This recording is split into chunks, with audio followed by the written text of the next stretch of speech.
Sultan of Sokoto declares social media a terrorist organization. Barrister. Um, I, Let me read this. Let me just read these two paragraphs. The Sultan of Sokoto, Muhammad Saad Abubakar III, the third, has sparked fire by labeling social media a terrorist organization during a Northern traditional rulers meeting. He blasted platforms for spreading fake news and inciting violence, demanding security agencies treat them as national security threats. Do you agree with the Sultan? Barrister, do you agree with the Sultan on this? Because I don't get it. When I read this, I just said, what is this man talking about? Where has he been all these years that the entire North has been taken over by bandits and terrorists and the kidnappers? The entire North now, not the entire North, but substantial part of the North now is just it's not a viable location now for any kind of business, because especially for the farmers, the whole place is just agog in banditry, terrorism, and kidnaps.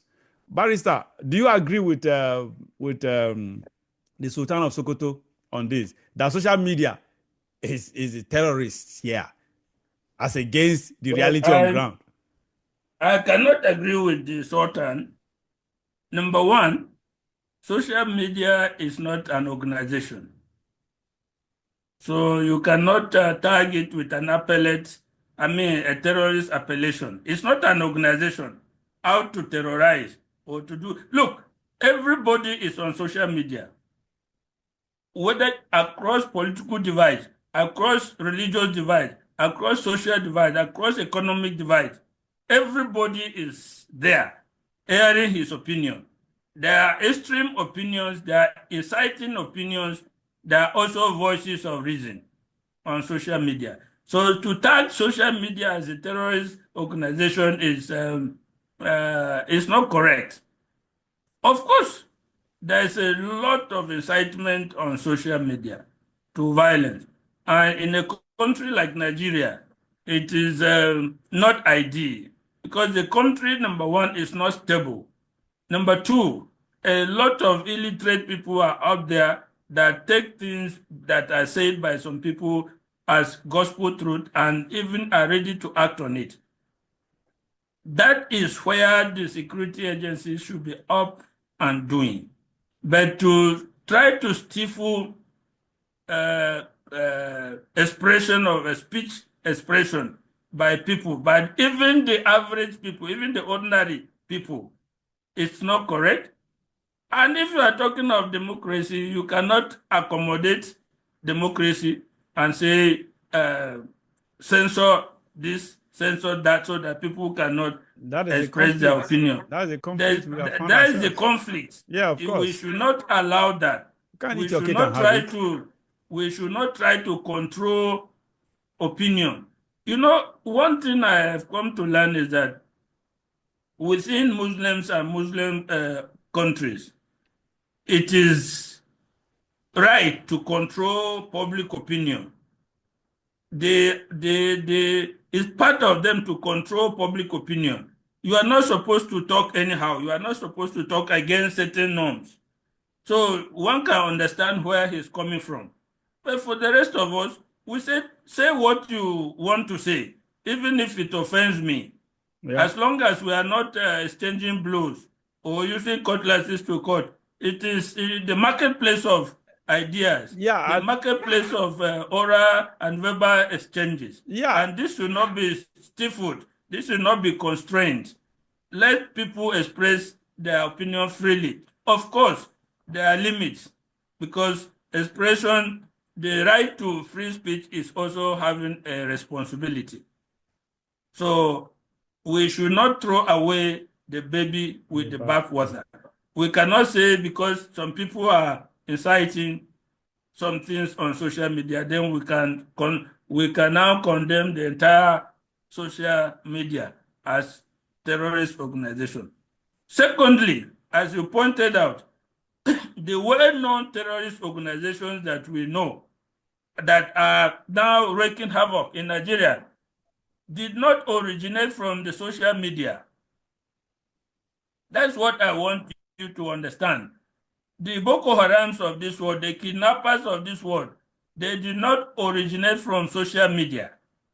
They originated from contradictions in the society, physical contradictions in the society, ideologies, religious extremism, and the rest.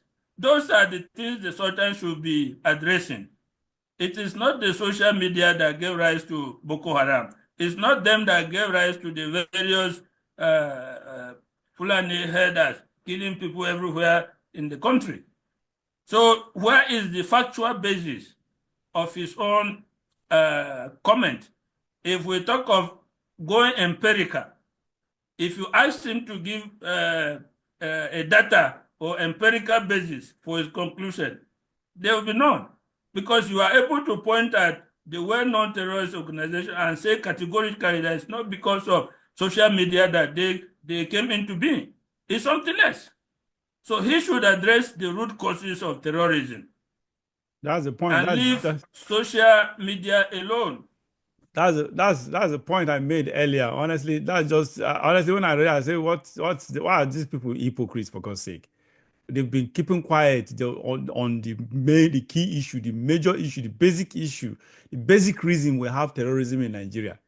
Sort of. So that is just it. Like as you mentioned, we on this platform we exemplify what Barrister Manta just said. We believe in free speech. Everybody is entitled to his or her opinion, and that is why I remember sometimes ago my manager, there was some people just sent in some messages that were not good to hear, or whatever, and they deleted. I was going through or whatever. I saw that. I went back to that. I wanted to respond to a certain message, and I realized some messages were deleted, and I called my man. So what's up? Who deleted this or whatever? Because I have about 3 managers, so I'm managing social media platforms. I asked who amongst you deleted this or whatever. They say the person who deleted it acknowledged, confessed to that. I said, why did you delete it? She said, because the person was being abusive and other stuff. I said, look, it doesn't matter, just leave it there. And today we have people coming at me with all manner of names, insult me, call me all manner of despicable names here and there. Even Barrister Manta, there was one of our show, Barrister Manta actually took heat this time. For the first time, Barrister Manta took some heat on that. So we exemplified such platform where we don't believe in diversity of opinions. We believe in everybody's entitlement and rights to his or her opinion. And that's why we don't, on this platform, we don't delete any message, any comment. We don't delete any comment. With everything is just like, no matter how raw, except it amounts to a threat to life. Okay, that is just the breaking point. That threat to life is what nobody should tolerate, sort of. But no one so far. Nobody has threatened my life. Nobody has threatened any of my guests, or even including Barrister Manta. No threat to life. So any other comment, no matter how raw it is, apart from threat to life, honestly, we just take it and move on, and that is just the reality. And apart from that, Barrister have said it all. The Sultan of Sokoto should focus on the basic reason, the root cause of the insecurity in Nigeria, and specifically in the north, and stop blaming putting the blame on the wrong or at the wrong location.